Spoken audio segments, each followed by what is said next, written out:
Praise the Lord. ஒரே ஒரு வசனத்தை கூட காண்பித்து கொடுக்கிறேன். யாத்ராகமம் 4வது அதிகாரம் 31வது வசனம். அவர்கள் படும் உபத்திரவங்களை கண்ணோக்கி பார்த்தார் என்றும் அவர்கள் கேட்டபோது தலை குனிந்து தொழுது கொண்டார்கள்.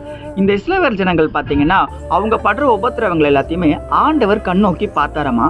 அதுக்கப்புறம் அந்த ஜனங்க பார்த்தீங்கன்னா தலை குனிந்து ஆண்டவரை தொழுது கொண்டாங்கன்னு சொல்லி இந்த வசனத்துல பாக்குறாங்க. என்ன விஷயம்னா ஆண்டவர் அவங்க பிரச்சனைகளை, அவங்க பாடுகளை, அவங்க உபத்திரவங்களை கண்ணோக்கி பார்த்தாருங்க. இன்னைக்கு நம்ம வாழ்க்கையில் கூட நம்ம படுற பிரச்சனைகளை, பாடுகளை, நம்ம சிச்சுவேஷன் எல்லாத்தையும் ஏசப்பா அறிஞ்சுக்கிறாரு, அதை பார்த்துக்கிட்டே இருக்காரு. மகனே மகளே, நான் அதை மாற்ற போறேன்னு சொல்லி இன்னைக்கு ஆண்டவர் நம்மளை பார்த்தாங்க சொல்றாரு.